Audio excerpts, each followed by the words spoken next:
Hello, viewers in Nigeria and around the world to News Cycle on Global Television, coming to you live from the nation's capital, Abuja. I am Jumai Manson. Now, quick reminder that Global Television is on DSTV channel 365 and Star Times channel 276. Now, the news in full.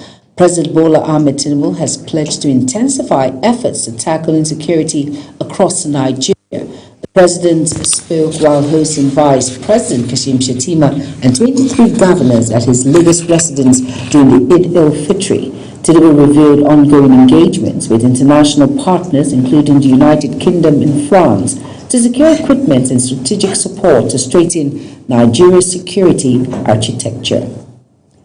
The Nigeria Governors Forum has submitted its proposal on state police to the National Security Advisor for onward transmission to the National Assembly. Chairman of the Forum and Governor of Kwara State, Abdulrahman Abdulrazak, says the move reflects ongoing collaboration among security stakeholders to enhance community-based policing. While supporters argue it will improve security response, concerns remain over potential misuse by state authorities. Former presidential candidate has met with Rabiu Kwankwaso, Sheikh Makinde, and Saraki Dixon in Kano, sparking fresh speculations about a possible opposition alliance. The would described the visit as a solid courtesy call, but also spoke about plans to revive Kano's economic strength, particularly its industrial base. Analysts say the gathering signals growing cooperation among key political figures ahead of the 2027 general elections. The leadership crisis within the People's Democratic Party has taken a fresh turn as a faction backed by Nyesom Wike inaugurates a convention committee ahead of the party's 2026 National Convention scheduled for March 28th and 29th, 2026. Former Abia State Governor Okezie Ikpeazu has been named chairman of the committee. Obong Usoro tells us more. The People's Democratic Party is once again in the spotlight as internal divisions continue to shape its leadership structure. The Wike-backed faction has now moved to inaugurate its convention committee, with Okezie Ikpeazu taking the lead as chairman. The National Convention expected to elect a new National Working Committee and reposition itself ahead of the 2027 general elections. Speaking, the chairman of the Convention Planning Committee, Okezie Ikpeazu, said the inauguration marks a moment of truth for the PDP. The People's Democratic Party is not just another political platform. It is a national institution. It is the vehicle through which millions of Nigerians still place their hopes for justice, inclusion, and good governance. Ikpeazu acknowledged the challenges facing the party, including internal disagreements and prolonged legal battles. He, however, described the recent Court of Appeals affirmation of the National Caretaker Working Committee as a turning point for the PDP. Natasha Akpoti-Oduaghan, senator representing Kogi Central, who also spoke at the inauguration, called for reconciliation of all factions and a return to internal democracy. I'm saying this to my colleagues who have decamped. Trust me, it's not greener in the other side. So you are all welcome back to the PDP. And I say this boldly to you because I have heard the loud whispers that many of them who were promised automatic tickets upon their decamping will no longer get this ticket. With the August 2027 convention drawing closer, the ability of the PDP to resolve its internal crisis will be crucial to its chances in the 2027 general elections. Obong Usoro for Global Television News. The Federal High Court in Abuja has sentenced former Acting Accountant General of the Federation, Chukwunyere Nwambuoku, to 72 years in prison for fraud. The court found him guilty on 9 counts of money laundering involving over 868 million naira meant for security and defense, describing his action as appalling. Although sentenced to 8 years in each count, the terms will run concurrently, while the court also noted that part of the stolen funds had been refunded during investigation. Overmounted Inspector General of Police IGP Olatunji Disu has issued a stern warning to senior officers of the Nigerian police force, declaring zero tolerance for corruption, indiscipline, and delegation of duty across all commands and formations nationwide. The warning was delivered during the decoration ceremony of newly promoted Deputy Inspector General DIG's Assistant Inspector General and Commissioners of Police at the Goodluck Ebele Jonathan Peacekeeping Hall Force Headquarters, Abuja. Over now to Kikelomo Okeri. Addressing officers, the Inspector General of Police, Olatunji Disu, stressed that their promotion comes with greater responsibility and heightened expectations, urging them to uphold professionalism, accountability, and the highest ethical standard of the discharge of their duties. He says the senior officers will be accountable not only for operational outcomes, but also for the conduct of personnel under their command. The police chief noted that senior officers must maintain full awareness of activities within their command and take decisive action where necessary. Officers must be visible, approachable, and accountable. The era of policing that alienates the people is over. We must build trust deliberately and consistently. Intelligence gathering, crime prevention, and effective law enforcement are all strengthened when the public have confidence in us.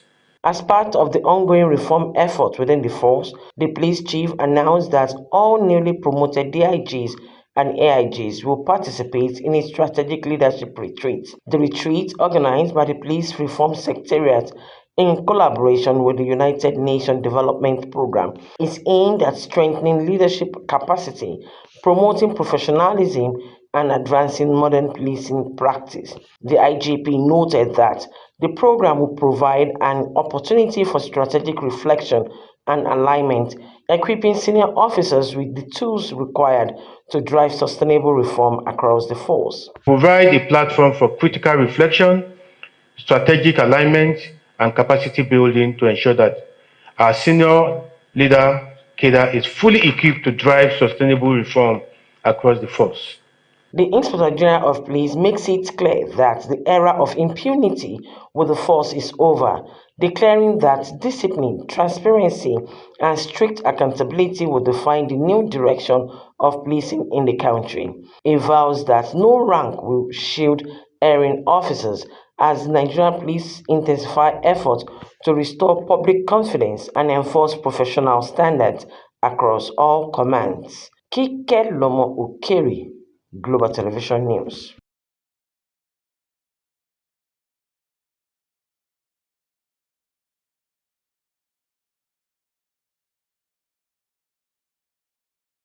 The Army has announced that registration for its 91 regular recruit intake will begin on March 30th and run until May 17th, 2026. And the exercise targets both tradesmen and non-tradesmen with strict eligibility criteria, including age limits, educational qualifications, and valid identification. Authorities warn that all submissions will be verified and applicants with false documents will face persecution. Overmounted Inspector General of Police has ordered a reduction in tactical teams to improve efficiency and accountability across commands. Directive limits teams to 5 per state and 3 per division, countering reports that all units were disbanded. Authorities say the restructuring will address manpower shortages and reduce misconduct complaints. Kwara State government has confirmed the rescue of 3 worshippers following an attack on a church in Ifelodun local government area. 13 persons were initially abducted, with security operatives launching a coordinated rescue operation in nearby forest. Efforts are ongoing to secure the release of the remaining victims and apprehend the attackers. At least 8 people have been killed after a vehicle ran over an improvised explosive device planted by suspected terrorists in Niger State.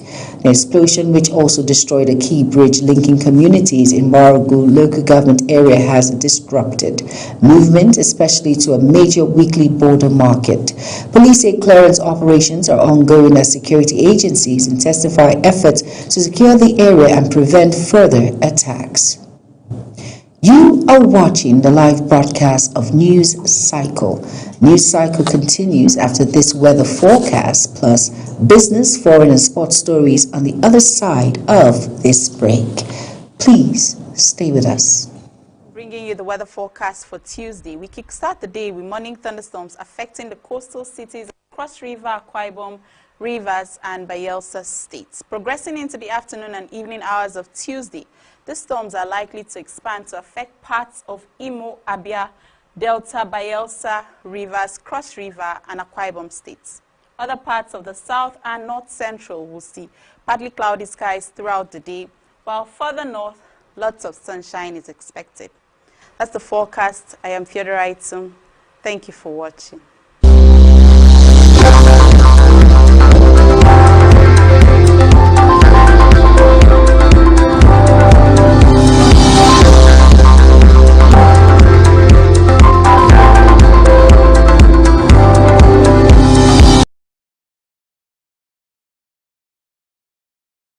You're welcome back, and if you're just tuning in, this is News Cycle on Global Television. Thank you for staying with us. In business now, the federal government has inaugurated the Board of National Pension Commission, charging members to strengthen transparency, accountability, and efficiency in Nigeria's pension system. The event took place at the office of the Secretary to the Government of the Federation in Abuja. Abong Osoro reports. Addressing the board members, the Secretary to the Government of the Federation, George Akume, stressed that the National Pension Commission remains the cornerstone of Nigeria's labor system and must be transparent, resilient, and trustworthy. He noted that the newly inaugurated board is expected to provide strategic direction and policy guidance in line with the Pension Reform Act, adding that Nigeria's pension assets have grown significantly over the years. Distinguished members of the board, your mandate is very clear. You are to provide strategic direction, policy guidance, and effective oversight in accordance with the Pension Reform Act 2014.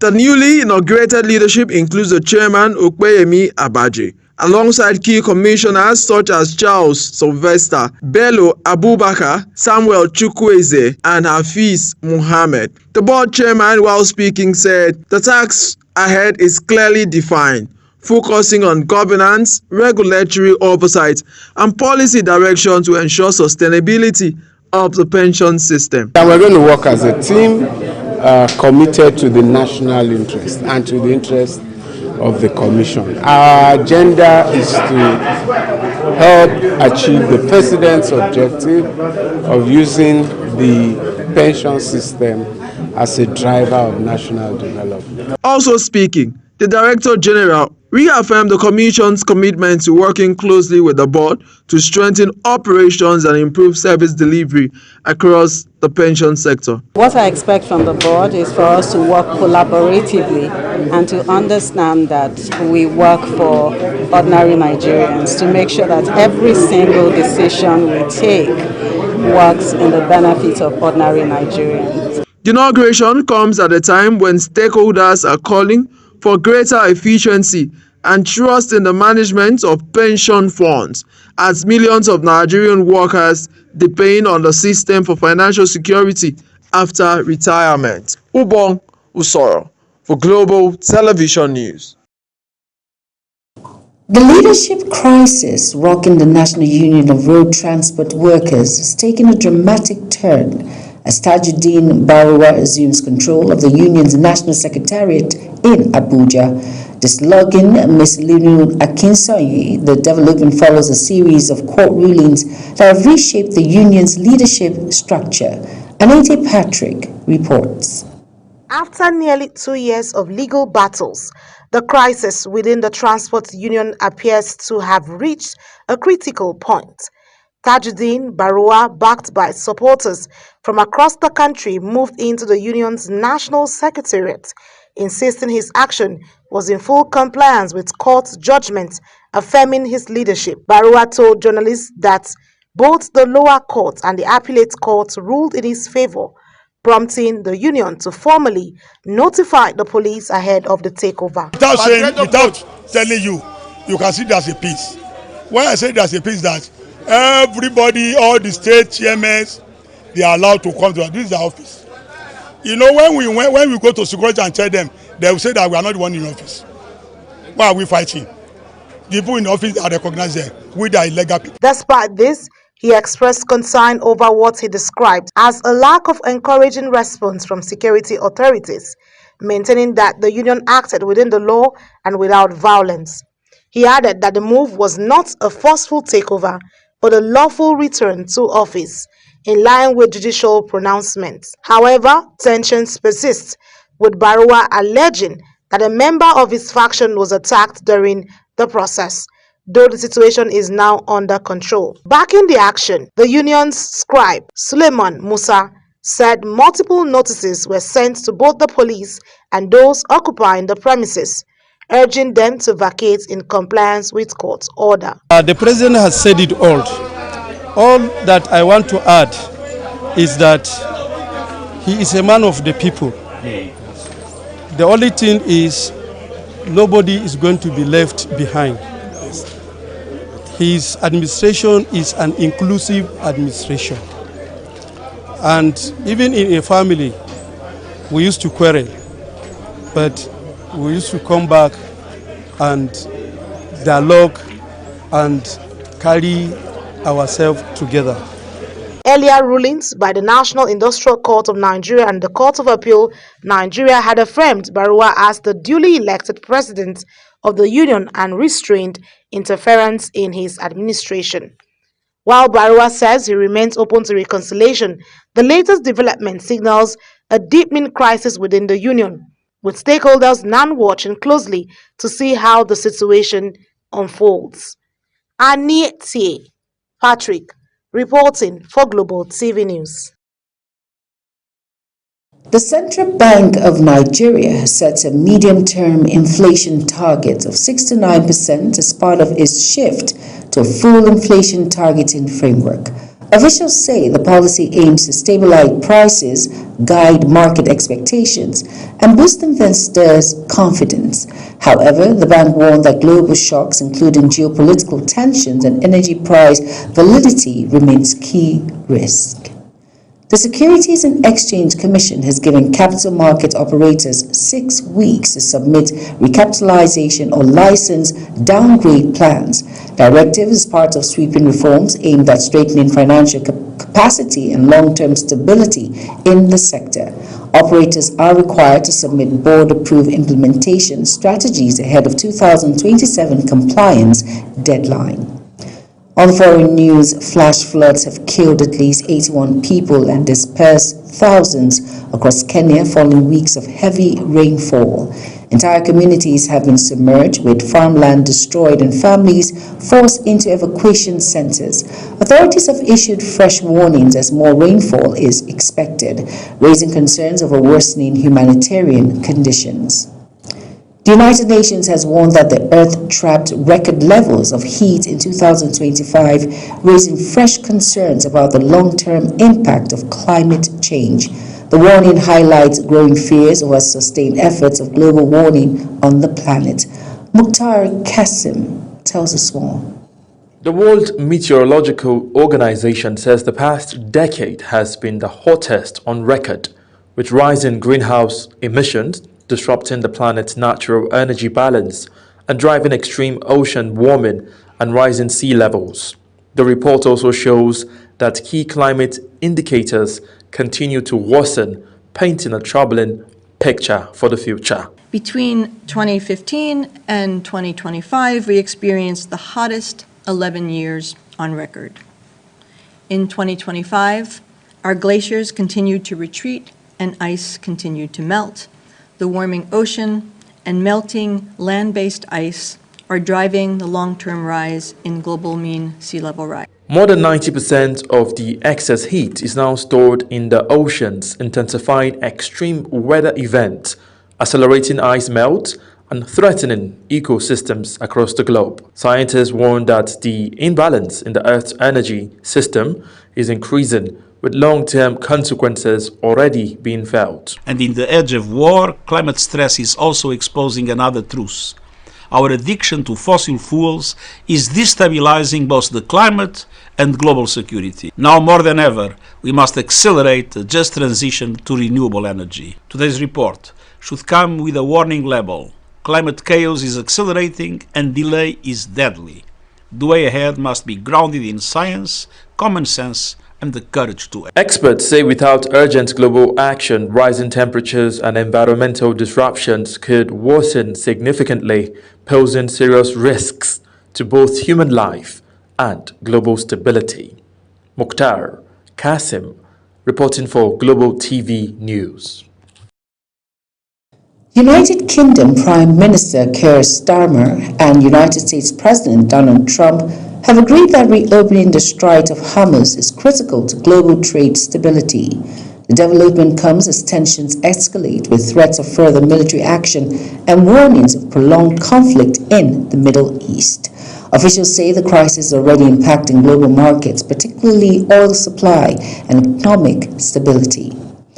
In sports news now, Super Eagles assistant coaches Daniel Ogumodede and Fidelis Ilechukwu are set to travel to Turkey ahead of international friendlies against Iran and Jordan.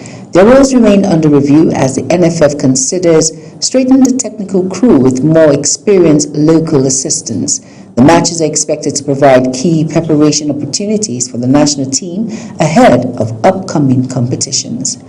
Still on sports, Nigeria's Tobi Amusan has kicked off her 2026 outdoor season with a strong performance, finishing second in the women's 200 meters at the Velocity Feast in Jamaica.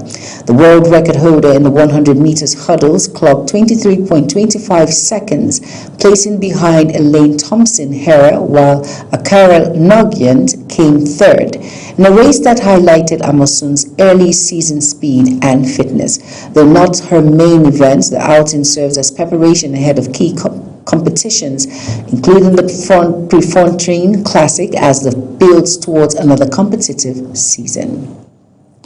Well, that's it on News Cycle. A quick reminder that Global TV is on DSTV channel 365 and Star Times channel 276. Kindly follow us across all social media platforms now showing on your screen by using @Global TV NG.